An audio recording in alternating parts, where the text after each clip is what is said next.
මම ඔයාලට කියලා දෙන්නම් ක්‍රිස්පි ගතියට අලපෙති හදන විදිය.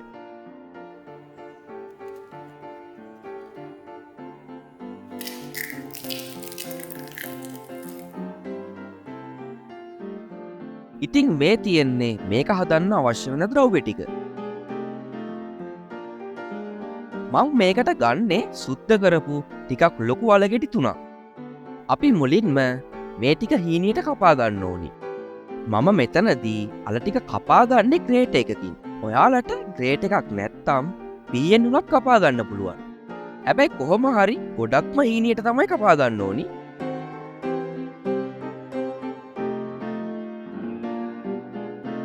ඊළඟට මම මේ ටික වැහෙන ගානට වතුර දාලා හොඳට හොද ගන්නවා.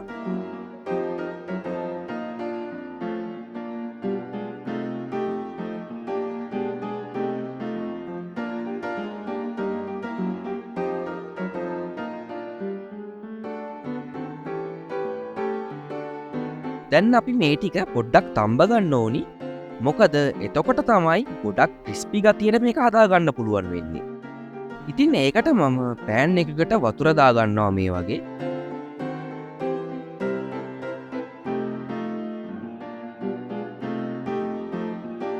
වතුර ටික රත් වුණාම මම අලපෙති ටික දා ගන්නවා තැම්බෙන්න. මේ ටික විනාඩියක් තැම්බුණාම හොඳටම ඇති.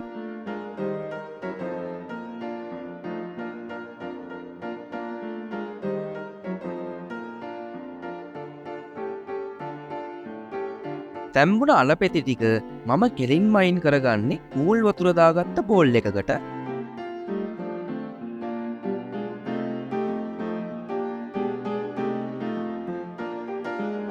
ඒකෙත් විනාඩියක් වගේ තියලා මේ ටික අයින් කරගන්නවා මම.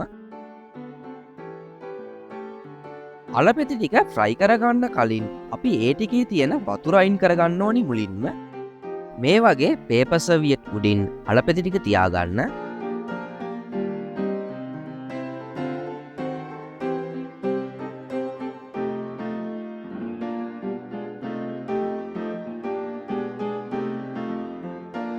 ඊළඟට ඒක උඩිනුත් තව පේපර් සර්වියට් එකක් තියලා හොඳට තද කරලා වතුර ටික අයින් කරගන්න ඕනි මේ වගේ.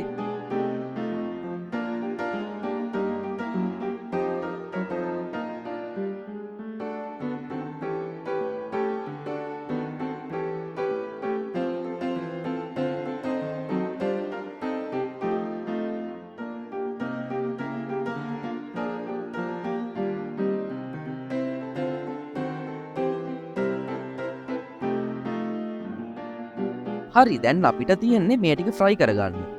ඒකට මම පෑන් එකකට ගැඹුරු තෙලේ බැදගන්න තරමට තෙල් දාගෙන රත් වුණාම අලපෙති ටික එකින් එක එකතු කරනවා. මම ගින්දර මධ්‍යම මට්ටමේ තියලා තමයි තියෙන්නේ. මේ විදියට හදනකොට අලපෙති ටික ගොඩක් ඉක්මනට ෆ්‍රයි වෙනවා.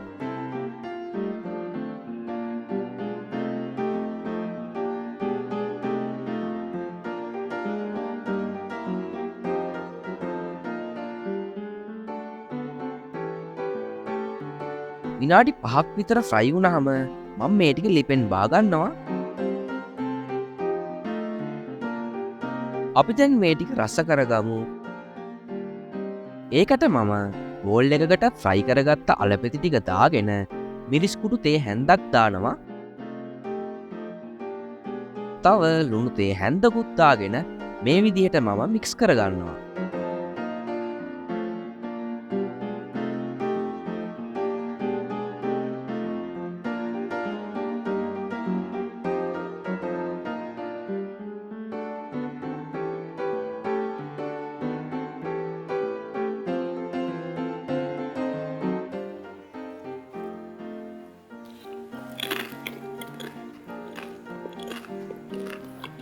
ඉතින් කොහොමද ක්‍රිස්පි ගතිය නේද?